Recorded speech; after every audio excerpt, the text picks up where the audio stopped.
أعوذ بالله من الشيطان الرجيم.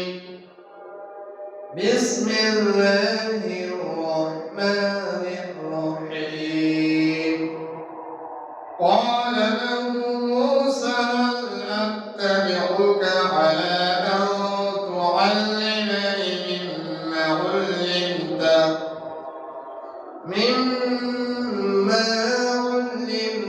رشدا. صدق الله العظيم وصدق رسوله النبي الحبيب الكريم، ونحن على ذلك لمن الشاهدين والشاكرين، والحمد لله رب العالمين. مولاي صل وسلم دائما أبدا على حبيبك خير الخلق كلهم. أما بعد، دودران থেকে আগত মুসলিম আযম রাহিমানা ওয়া রাহমাতুল্লাহ। আসসালামু আলাইকুম ওয়া রাহমাতুল্লাহি ওয়া বারাকাতুহু। মুসলিম আযম কোরআন কারীমের সূরা কাহাফের ৬৬ নম্বর আয়াত কারিমা তেলাওয়াত করেছি। এই আয়াতের আলোকে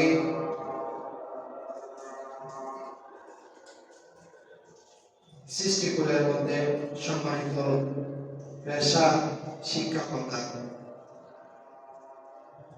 এই মহান শিক্ষকতা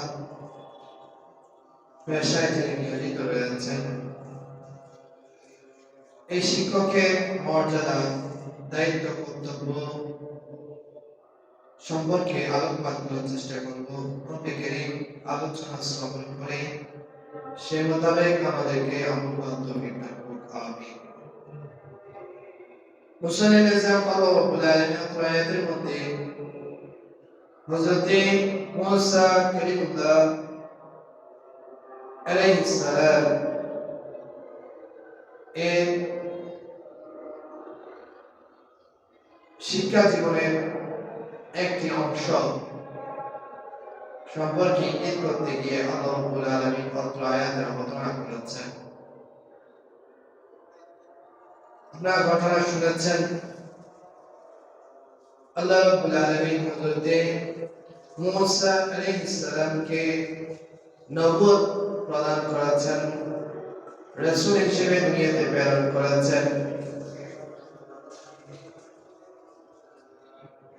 এক সময় আল্লাহ রাব্বুল আলামিন হযরত খিজির আলাইহিস সালামের সান্নিধ্যে যাওয়ার জন্য মুসা কালিমুল্লাহ আলাইহিস সালামকে নির্দেশ দিয়েছেন। ওই নির্দেশের আলোকে হযরত মুসা আলাইহিস সালাম হযরত খিজির আলাইহিস সালামের সাথে সাক্ষাৎ করার জন্য নদীর পাড়ে গিয়েছিলেন। সেখানে হযরত খিজির আলাইহিস সালামের যখন সাক্ষাৎ লাভ করলেন, খিজির আলাইহিস সালাম ইনি আল্লাহ রাব্বুল আলামিন ওনাকে স্পেশাল কিছু জ্ঞান দান করেছিলেন, যা অনুধাবন করার জন্য আল্লাহ রাব্বুল আলামিন হযরত মুসা আলাইহিস সালামকে খিজির আলাইহিস সালামের সান্নিধ্যে যাওয়ার জন্য নির্দেশ দিয়েছিলেন। হযরত মুসা আলাইহিস সালাম যখন খিজির আলাইহিস সালামের নিকট গেলেন, সালাম কালামের পর তিনি তার নিকট নিবেদন করলেন, হাল আত্তাবিউকা আলা আন তুআল্লিমানি মিম্মা উল্লিমতা রুশদা। হযরত মুসা আলাইহিস সালাম হযরত খিজির আলাইহিস সালামের নিকট নিবেদন করলেন, আমি কি আপনার অনুসরণ করতে পারি এই কারণে যে আপনি আমাকে, আল্লাহ রাব্বুল আলামিন আপনাকে যে অনন্য জ্ঞান দান করেছেন, সত্য জ্ঞান, ওই অনন্য জ্ঞান, সৃষ্টি রহস্য, ওই জ্ঞান থেকে কিছু জ্ঞান আমি শিক্ষা অর্জনের জন্য, আমি অনুধাবন করার জন্য, আমি হাসিল করার জন্য আমাকে আপনার সাথে থাকার অনুমতি প্রদান করবেন। তখন খিজির আলাইহিস সালাম তাকে শর্ত দিলেন, আমার সাথে যদি আপনি থাকতে হয় তাহলে আমার সাথে আপনার সফরের কাছে যাত্রাকালে কোন ঘটনা যদি ঘটে কিংবা আমি কোন ঘটনা যদি ঘটাই সেটা আমি আমার নিজের থেকে ব্যাখ্যা করার পূর্বে আপনি কোন প্রশ্ন করবেন না। যদি এই ক্ষেত্রে আপনি ধৈর্য ধারণ করতে পারেন তাহলে আপনাকে আমার সঙ্গে হিসেবে গ্রহণ করব। দেখুন অত্র আয়াতের মধ্যে আল্লাহ রাব্বুল আলামিন মুসা আলাইহিস সালামের খিজির আলাইহিস সালামের সাথে কথোপকথনের একটি অংশ তুলে ধরে ইঙ্গিত প্রদান করেছেন যে একজন শিক্ষকের সামনে যখন একজন শিক্ষার্থী যাবে তখন কি ধরনের আচরণ করবে, তার আচরণ কেমন হওয়া উচিত, অত্র আয়াতের মধ্যে সেই দৃশ্য ফুটে ওঠে। অত্র আয়াত থেকে শিক্ষকের মর্যাদা আমরা জানার চেষ্টা করব মহান সুন্নাহর আলোকে। শিক্ষকের করণীয় কি এবং শিক্ষার্থীর করণীয় কি, অভিভাবকের করণীয় কি, শিক্ষকের শ্রমিকের। আল্লাহ রাব্বুল আলামিন অত্র আয়াতের মধ্যে ইঙ্গিত প্রদান করেছেন সেদিকে। আল্লাহ রাব্বুল আলামিন হযরত মুসা আলাইহিস সালামকে ওহী করলেন, ইয়া মুসা তাআল্লামিল খায়র ওয়া আল্লিমহুন নাস। হযরত মুসা আলাইহিস সালামকে আল্লাহ রাব্বুল আলামিন বললেন, ও হে মুসা তুমি কল্যাণ কর জ্ঞান তুমি আহরণ করো, এবং তুমি আহরণ করে ওই জ্ঞান মানুষের কাছে পৌঁছে দাও, মানুষকে ওই জ্ঞানের আলোয় আলোকিত করো। কেননা আমি রব্বুল আলামিন বান্দা এই জ্ঞান অর্জনের মধ্যে প্রথম হয় এবং যে বান্দা এই জ্ঞান অর্জনের পর অপর বান্দাদেরকে এই জ্ঞান দান করার জন্য উদ্যোগ গ্রহণ করে, আমি আল্লাহ রাব্বুল আলামিন ওই বান্দাদের কবরকে আলোকিত করব। উচ্চস্বরে বলুন সুবহানাল্লাহ। বেয়াজিল আল্লাহ রাব্বুল আলামিনের এই নির্দেশনা মোতাবেক হযরত মুসা আলাইহিস সালাম খিজির আলাইহিস সালামের সান্নিধ্যে গিয়েছিলেন। অত্র আয়াতের মধ্যে এটা অনুমান করা যায় হযরত মুসা আলাইহিস সালাম যদিও জলিল কদর নবী ছিলেন, হযরত খিজির আলাইহিস সালামের মর্যাদা পজিশন সম্পর্কে ইখতিলাফ রয়েছে, মতামত রয়েছে। কেউ বলেছেন হযরত খিজির আলাইহিস সালাম আল্লাহর বুজুর্গ বান্দা, আর কেউ বলেছেন হযরত খিজির আলাইহিস সালাম আল্লাহর নবী, আল্লাহ রাব্বুল আলামিন তাকে নবী হিসেবে প্রেরণ করেছেন। আর হযরত মুসা আলাইহিস সালাম উনাকে আল্লাহ রাব্বুল আলামিন রিসালাত দান করেছেন, তিনি নবী ও রাসূল। এই দৃষ্টিকোণ থেকে যদিও বা হযরত মুসা আলাইহিস সালাম অনেক সময়ের জন্য হযরত খিজির আলাইহিস সালামের সান্নিধ্যে গিয়েছিলেন এবং অনুধাবন করার জন্য, কিন্তু হযরত খিজির আলাইহিস সালাম থেকে হযরত মুসা আলাইহিস সালাম অধিক সম্মানিত ব্যক্তি ছিলেন।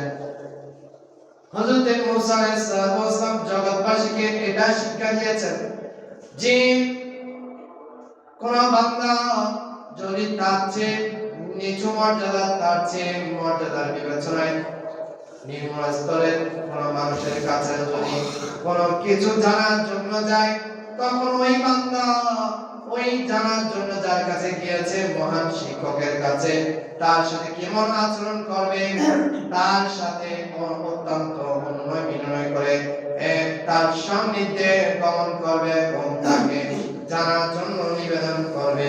প্যারা হাজির, এর মানে এই নয় যে যারা বড় হয়ে গিয়েছে, উচ্চ মর্যাদা সম্পন্ন ব্যক্তি, তারা তাদের অধীনস্থ কিংবা তাদের চেয়ে মর্যাদায় কম পজিশনের মানুষ থেকে কিছু শিক্ষা গ্রহণ করতে পারবে না, এমনটা নয়। এই জন্য রাসূল করিম সাল্লাল্লাহু তাআলা আলাইহি ওয়াসাল্লাম ইরশাদ করেছেন, উতলুবুল ইলমা মিনাল মাহদি ইলা তাকাত। হে আমার বান্দারা, হে আমার উম্মতগণ, তোমরা দুনিয়া থেকে মৃত্যুর আগ পর্যন্ত তোমাদের জ্ঞান অর্জনের সময়কাল হচ্ছে জন্মগ্রহণের পর থেকে কবর জগতে যাওয়ার আগ পর্যন্ত। যে কোনো সময়, যে কোনো মুহূর্তে যখন তোমার যেটা জানার প্রয়োজন হবে সেটা আহরণ করতে দ্বিধাবোধ করবে না।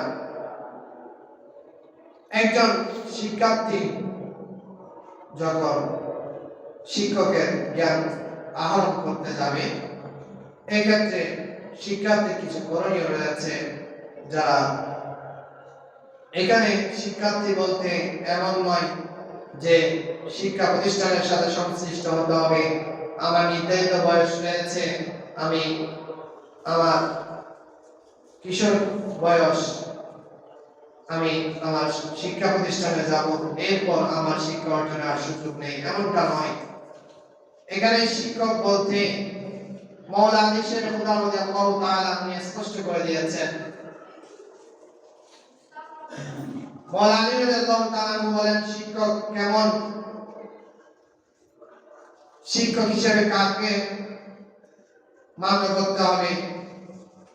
আলী রাদিয়াল্লাহু তাআলা বলেন, মান আল্লামানি হারফান ওয়াহিদান সিরতু লাহু আবদান ইনশাআ তাকানি ওয়া ইনশা দাআনি। যে বান্দা, যে মানুষ থেকে আমি এক কালেমা শিখেছি, একটি শব্দ শিখেছি, একটি বর্ণ শিখেছি, সেই তিনি আমার মহান শিক্ষক। আমি তার সান্নিধ্যে সর্বদা একজন মুনিবের সামনে একজন গোলাম যেভাবে থাকে, একজন কৃতদাস তার মুনিবের সামনে যেভাবে থাকে, আমার শিক্ষক যার থেকে আমি একটি অক্ষর শিখেছি, তিনি তার সামনে আমি ওভাবে থাকবো, তাকে আমি আমার মুনিব হিসেবে গ্রহণ করব এবং আমি তার দাস হিসেবে, আমি তার গোলাম হিসেবে থাকবো। ইনশাআ তাকানি, যদি তিনি ইচ্ছা করেন তাহলে আমাকে মুক্ত করে দেবেন, আজাদ করে দেবেন। ওয়া ইনশা দাআনি, আর যদি তিনি ইচ্ছা করেন আমাকে বিক্রয় করে দেবেন। দেখেন মাওলানা আলী শেখ খুদা রাদিয়াল্লাহু তাআলা এটা বোঝাতে চেয়েছেন যে একজন শিক্ষার্থী তার শিক্ষকের সাথে কেমন আচরণ করবে। শিক্ষার্থীর মনের মধ্যে এই ধারণা বক্তব্য থাকতে হবে যে ইনি আমাকে শিক্ষা দান করার কারণে আমি আজকে জগৎ দেখার সুযোগ হয়েছে, আমার মা বাবা আমাকে দুনিয়া দেখার সুযোগ করেছেন, আমাকে দুনিয়াতে আসার মাধ্যম হিসেবে কাজ করেছেন, কিন্তু আমার জীবন যে সুন্দর জীবন, আমি এই সুন্দর জীবনটাকে সাজিয়েছি, আমার এই সুন্দর জীবন সাজানোর পিছনে যার অবদান সবচেয়ে বেশি তিনি হচ্ছেন আমার শিক্ষাগুরু। এই জন্য শিক্ষকের সাথে সর্বদা সৎ আচরণ করতে হবে, সৎ ব্যবহার করতে হবে, শিক্ষককে পিতৃতুল্য মর্যাদা দিতে হবে এবং সর্বদা শিক্ষার্থীকে সচেষ্ট হতে হবে কিভাবে তার উপকার হয় এমন জিনিস শিক্ষার্থী শিক্ষককে গ্রহণ করতে পারে এবং সদা সর্বদা শিক্ষকের মাঝে যে সৎ গুণাবলীগুলো রয়েছে, শিক্ষকের কার্যাদির মধ্যে, কর্ম ব্যক্তির মধ্যে, তার জীবন আদর্শের মধ্যে যে সমস্ত কল্যাণকর বিষয়গুলো রয়েছে সেগুলোর অনুসরণ করবে এবং সদা সর্বদা ওই কাজ থেকে নিজেকে বিরত রাখবে যেটার মাধ্যমে শিক্ষকের মর্যাদাহানি হয়, এমন কাজ থেকে নিজেকে সদা সর্বদা দূরত্ব রাখবে এবং শিক্ষকের সমালোচনা করা থেকে নিজেকে বিরত রাখবে, যে সমালোচনার কারণে তৃতীয় আরেকজন ব্যক্তি ওই শিক্ষার্থী শিক্ষকের প্রতি আঙ্গুল তুলে দেখাতে যেন না পারে, সেই জন্য সদা সর্বদা শিক্ষার্থীকে সচেষ্ট থাকতে হবে, সর্বদা এমন আচরণ করতে হবে যেন যার কারণে শিক্ষার্থীর কারণে শিক্ষক প্রশ্নবিদ্ধ না হয়। এবং মানুষ মাত্রই ভুল করবে, স্বাভাবিক। তো শিক্ষক উনি তো আর ফেরেশতা নয়, উনারও ভুল ভ্রান্তি থাকবে, এটা অস্বাভাবিক কিছু নয়। তো শিক্ষকের কাছ থেকে যদি কোনো অস্বাভাবিক কোনো কিছু প্রকাশ ঘটে, কোনো ত্রুটিযুক্ত বিষয়াবলী প্রকাশিত হয়, সে সময় শিক্ষার্থীর কর্তব্য হচ্ছে ওই শিক্ষকের দোষ ত্রুটিগুলো উপর করা, সেটা জানার সাথে সাথে অনলাইনের মধ্যে ফেসবুকের মধ্যে এসে আমার ফেসবুক আইডি রয়েছে, ফেসবুক আইডির মধ্যে আমি লিপিবদ্ধ করে পোস্ট করে জগৎবাসীকে জানিয়ে দিলাম, এমনটা নয়। এটা শিক্ষার্থীর দায়িত্ব নয়। শিক্ষার্থীর কর্তব্য হচ্ছে আপন শিক্ষকের মর্যাদা যাতে হানি না হয় সেদিকে বিবেচনা করে লক্ষ্য রেখে শিক্ষকের দোষ ত্রুটিগুলো গোপন রাখা, এবং যদি সুযোগ হয় সুন্দরভাবে শিক্ষককে সেই বিষয়ে সংশোধিত হওয়ার জন্য শিষ্টাচারের সাথে শিক্ষককে সেই বিষয়ে অবগত করে দেওয়া, এবং সর্বক্ষেত্রে শিক্ষকের সাথে আচরণ করার সময় কোমল আচরণ করতে হবে, এর ব্যতিক্রম করা যাবে না। আল্লাহ রাব্বুল আলামিন শিক্ষকের মর্যাদা এমন বাড়িয়েছেন, সৃষ্টি জগতের মধ্যে আল্লাহ এবং আল্লাহ রাসূলের পর মহানুভবতার দৃষ্টিতে যেই ব্যক্তি আল্লাহ এবং আল্লাহ রাসূলের পর তৃতীয় নম্বরের মধ্যে মর্যাদার আসনে সমাসীন হয়েছেন, তিনি হচ্ছেন মহান শিক্ষক। আল্লাহ রাব্বুল আলামিন শিক্ষকের মর্যাদা এত উঁচু করেছেন। আল্লাহ রাব্বুল আলামিন পবিত্র কোরআন কারীমের মধ্যে বলছেন, আল্লাহ রাব্বুল আলামিন বলেন, যারা ঈমান এনেছে এবং যারা জ্ঞান অর্জন করেছে এবং এই জ্ঞানকে পেশা হিসেবে, শিক্ষকতাকে পেশা হিসেবে গ্রহণ করেছে, ওই মুআল্লিম, ওই শিক্ষকের মর্যাদা আমি আল্লাহ রাব্বুল আলামিন অধিক বাড়িয়ে দিয়েছি, আমি তাকে মর্যাদাবান করেছি সৃষ্টি জগতের মধ্যে। তার মর্যাদা আল্লাহ এবং রাসূলের পর দ্বিতীয় নম্বরে সেই ব্যক্তি মহানুভবতার যে মর্যাদা, সেই মর্যাদার আসলে সমাসীন হবে। এরা হাজরিন, শিক্ষক এমন ব্যক্তি যার জন্য আল্লাহর সৃষ্টি জগৎ দোয়া করেন। হাদিস শরীফের মধ্যে রয়েছে, রাসূল করিম সাল্লাল্লাহু তাআলা আলাইহি ওয়াসাল্লাম ইরশাদ করেন, হযরত জাবের রাদিয়াল্লাহু তাআলা বর্ণনা করেন, মুআল্লিমুন নাস আল খায়রা ইস্তাগফিরু লাহু কুল্লু শাইইন হাত্তা আল-হাইতান ফিল বাহর। যিনি মানুষকে সৎ উপদেশ দেন, সঠিক পথে দিশা দেন, মহান শিক্ষকতার পেশায় নিয়োজিত রয়েছেন, ওই শিক্ষকের জন্য আল্লাহর সৃষ্টি জগৎ 18,000 মাখলুকাত ওই শিক্ষকের জন্য আল্লাহর দরবারে ক্ষমা প্রার্থনা করে। রাসূল বলেন, হাত্তা আল-হাইতান ফিল বাহর, এমনকি সমুদ্রে যে মৎস্যরাজি রয়েছে ওই সমুদ্রের মৎস্য পর্যন্ত শিক্ষকের জন্য আল্লাহর দরবারে ক্ষমা প্রার্থনা করে। রাসূল হাদিসের মধ্যে ইরশাদ করছেন, শিক্ষকের প্রতিদান কেমন? রাসূল বলেন, আজরুল মুআল্লিমি কাআজরিস সাইম। শিক্ষকের আল্লাহ রাব্বুল আলামিন শিক্ষককে এমন সওয়াব প্রদান করবেন যে সওয়াব বান্দা কষ্ট করে মেহনত করে রোজা রাখার মাধ্যমে অর্জন করে, এমন সওয়াব আল্লাহ রাব্বুল আলামিন শিক্ষককে দান করবেন।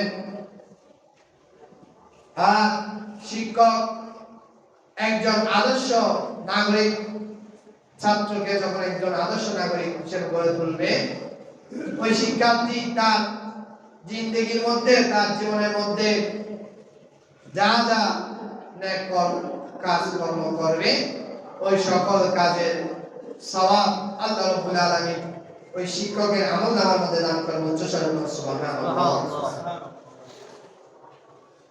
এই ক্ষেত্রে যারা শিক্ষক রয়েছেন তাদের কিছু করণীয় রয়েছে। শিক্ষক এমন বিষয়ে শিক্ষা দান করবেন যা তিনি বাস্তবায়ন করেন, নিজের জীবনের মধ্যে যেটা বাস্তবায়িত করেছেন এমন সত্য জ্ঞান শিক্ষার্থীদের মাঝে ছড়িয়ে দিবেন। কারণ আল্লাহ রাব্বুল আলামিন পবিত্র কোরআনের মধ্যে বলেন, লিমা তাকুলুনা মা লা তাফআলুন আও কামা ক্বালা তাআলা। আল্লাহ রাব্বুল আলামিন বলছেন, হে আমার বান্দারা, তোমরা এমন কথা বলিও না, এমন কথা কেন বলো যা তোমরা নিজেরা বাস্তবায়ন করো না। এই জন্য মহান আদর্শবান শিক্ষক তিনি, যিনি এমন বিষয়ে শিক্ষার্থীদেরকে মেসেজ দেন যে বিষয়টা তিনি আগে নিজের জীবনের মধ্যে বাস্তবায়ন করেছেন। আর এই শিক্ষকতার মহান এই পেশাকে, শিক্ষকদেরকে একনিষ্ঠতার সাথে অবলম্বন করতে হবে। কারণ এই শিক্ষকতার এই পেশা তার ধর্মীয় জীবনের বাইরে নয়। রাসূল করিম সাল্লাল্লাহু তাআলা আলাইহি ওয়াসাল্লাম বলেন, আখলিস দীনাকা ইয়াকফিকাল আমালুল কারীম। হে আমার উম্মত, তুমি তোমার যাবতীয় কর্মকাণ্ড কে তুমি পরিশুদ্ধ করো একমাত্র রব্বে কারীমের সন্তুষ্টি অর্জনের জন্য, আল্লাহ এবং রাসূলের সন্তুষ্টি অর্জনের জন্য তোমার কাজ তুমি পরিচালিত করো। তাহলে তোমার নেক আমল কম হলেও সেটা বক্তব্য হবে না। তোমার যা করেছ সেগুলো যদি একনিষ্ঠভাবে আল্লাহ এবং রাসূলের সন্তুষ্টি অর্জনের জন্য করে থাকো, তাহলে সেটাই তোমার নাজাতের জন্য যথেষ্ট হবে। দ্বিতীয় নাম্বার, শিক্ষক যিনি হবেন তিনি তার দায়িত্বকে যথাযথভাবে পালন করতে হবে, আমানত দায়িত্ব রক্ষা করতে হবে। রাসূল করিম সাল্লাল্লাহু তাআলা আলাইহি ওয়াসাল্লাম ইরশাদ করেছেন, যখন তোমাকে কোনো দায়িত্ব দেওয়া হবে সেই দায়িত্বটা যথাযথভাবে পালন করবে। কারণ তোমাদের প্রত্যেকে দায়িত্বশীল এবং তোমাদের প্রত্যেককে আপন আপন দায়িত্ব সম্পর্কে কাল কিয়ামতের ময়দানে জিজ্ঞাসা করা হবে। এভাবে শিক্ষক পাঠদানের ক্ষেত্রে নম্রতা বজায় রাখবে, সহনশীল হবে, নিজের রাগকে সংবরণ করবে এবং শিক্ষার্থীদের মাঝে সমতা বজায় রাখবে। কোন শিক্ষার্থীকে মহব্বত করতে গিয়ে অন্যায়ের আশ্রয় নিতে পারবে না। সমতা, যার যতটুকু প্রাপ্য হক তাকে আদায় করার জন্য সচেষ্ট হতে হবে। এভাবে যদি একজন শিক্ষক তার যথাযথ দায়িত্ব পালন করেন, তাহলে রাসূল করিম সাল্লাল্লাহু তাআলা আলাইহি ওয়াসাল্লাম শিক্ষকের ব্যাপারে যে ভবিষ্যৎবাণী করেছেন, আল্লাহ রাব্বুল আলামিন শিক্ষকেরকে যে মহান মর্যাদা দান করেছেন, তাহলে শিক্ষক ওই মহান মর্যাদার অধিকারী হতে পারবেন। এবং শিক্ষার্থীরা যদি আপন শিক্ষকের মর্যাদা রক্ষা করে, তাহলে সে তার পার্থিব জীবনের মধ্যে সে সফল কাম হবে এবং পরকালের মধ্যে সে সফল কাম হবে। অন্যথায় যে শিক্ষার্থী আপন শিক্ষকের বিরুদ্ধে আচরণ করবে, শিক্ষকের সম্মানহানি কাজের মধ্যে জড়িত হবে, ওই শিক্ষার্থী যদিও বা মনে করছে আমি এখন সফল, বাস্তবিক পক্ষে ওই শিক্ষার্থী কখনো সফল হতে পারবে না। কিছুক্ষণ সময় ক্ষণিকের জন্য যদিও বা সে সফল হয়, কিন্তু তার স্থায়ী জীবনের মধ্যে সে বিপদগামী হবে এবং সেটা তার জন্য কাল হয়ে দাঁড়াবে। আল্লাহ রাব্বুল আলামিন আমাদেরকে, যা আমরা শিক্ষার্থী অভিভাবক রয়েছি, শিক্ষকের মর্যাদা যথাযথভাবে বাস্তবায়ন করার, শিক্ষককে শিক্ষকের মর্যাদা দেওয়ার তৌফিক দান করুক এবং আমরা যারা শিক্ষকতার মহান পেশায় রয়েছি আমরা আমাদের নিজের দায়িত্বকে যথাযথভাবে আদায় করতে তৌফিক দান করুক। ওয়া আখিরু দাওয়ানা আলহামদুলিল্লাহি রাব্বিল আলামিন।